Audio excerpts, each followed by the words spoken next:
Welcome to Peoria Connections. I'm Scott Kildown, CEO and host of the show. And joining me today is London Lacey and Adam Melly.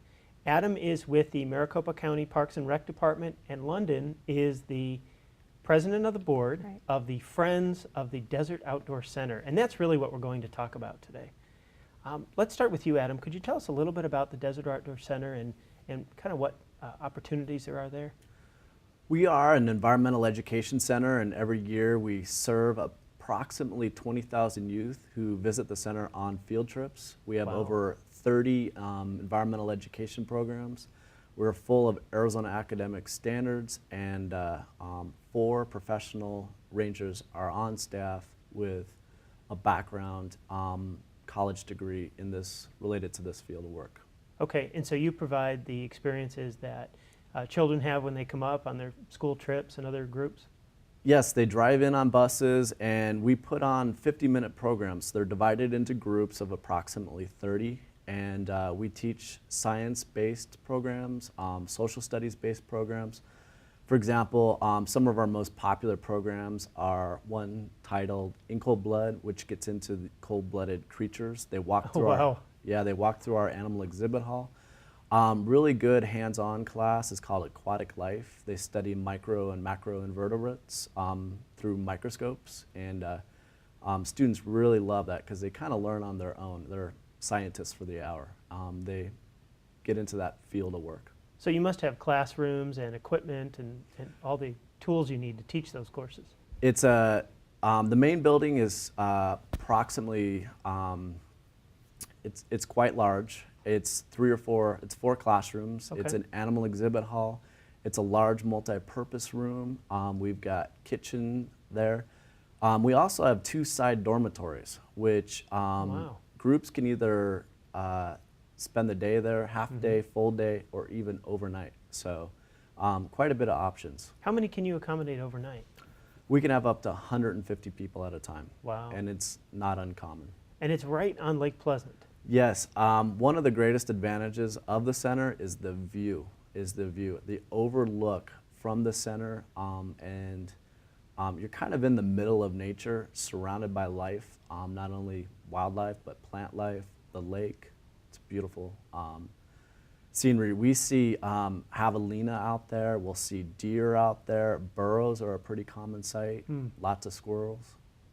Wow, sounds exciting. London, now you're with the Friends of the Desert Outdoor Center, and you really raise funds to help support it.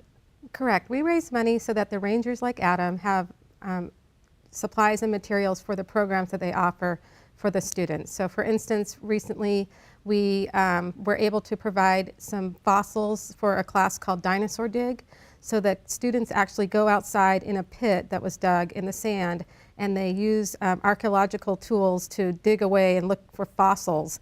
And for little kids, I mean, that's really realistic for them. How old were they? And a lot of fun. I think they were 3rd grade, possibly. Oh, and that must have been fun. the teachers, they were studying that in their curriculum, so that really fit in with what they were learning, and it was really exciting for the kids. And that's something we were able to do. We raised money in different types of things for fundraising, just to get some funds available that they wouldn't necessarily have for the extra things that we buy, the extra props or materials or supplies. That The Friends of the Center is a 501c3 charitable organization. Correct. So people can make contributions to you. Yes. What are some of the ways that you do raise funds? Do you have any special events or? Yes, actually we're open.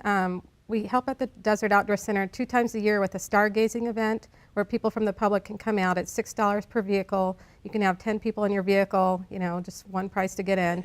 And we also sell bricks in our patio. We're trying to raise money for a shade structure over our patio so that when the kids are outside in the middle of the day, we have some type of shade for them, because it is warm at times. But mostly. How much are the bricks? $25. Oh, wow. And you can get your name engraved. And you get your name engraved, and then that brick and it's is there in the for, patio. Right, for the next 50 years. So a really great way to leave your name behind. Or do you have quite a few more founders. To sell? Yes. Okay, so the message today is for $25 you can have a brick in the center. At the Desert Outdoor Center. Okay. So it's very unique. Very neat. You could do it for a birthday or an anniversary, or so a nice little commemorative brick that you could buy, yes. Absolutely. So that's one of the ways that you're able to raise funds for the center.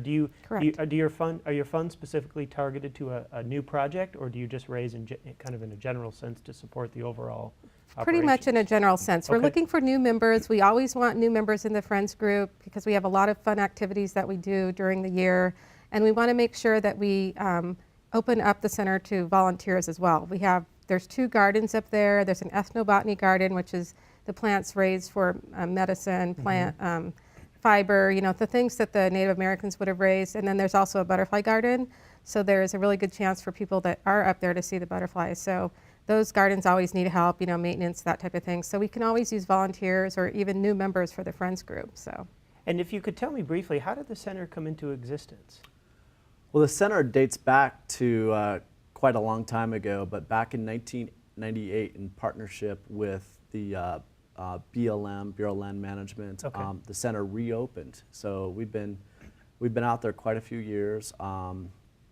Large amount of students visiting. It's a great way to teach science to youth. Visiting, Hands-on, Right. kind of really Hands-on. being in the Outdoors. environment. teaching inquiry-based science concepts to the youth. Yeah. Great. Now, you also allow people to bring special events there. You were telling me before the interview that they can have weddings or different types of... Right, corporate retreats, meetings, if you're Exactly. just looking Okay. for some type of team building with your company and you want to get away but you don't want to go all the way up to Prescott. Sure. This is an excellent place. It's in Peoria, it's at Lake Pleasant, so it's close enough where you don't have to go too far. You can even spend the night there as your team, builds their leadership skills, and so it's a really great place to check out. That's great. Thank you so much for joining me on the show today. And we'll put the contact Thank you. information on the you. screen for our viewers. Okay. Thanks a lot. Thanks. Thanks for watching Peoria Connections.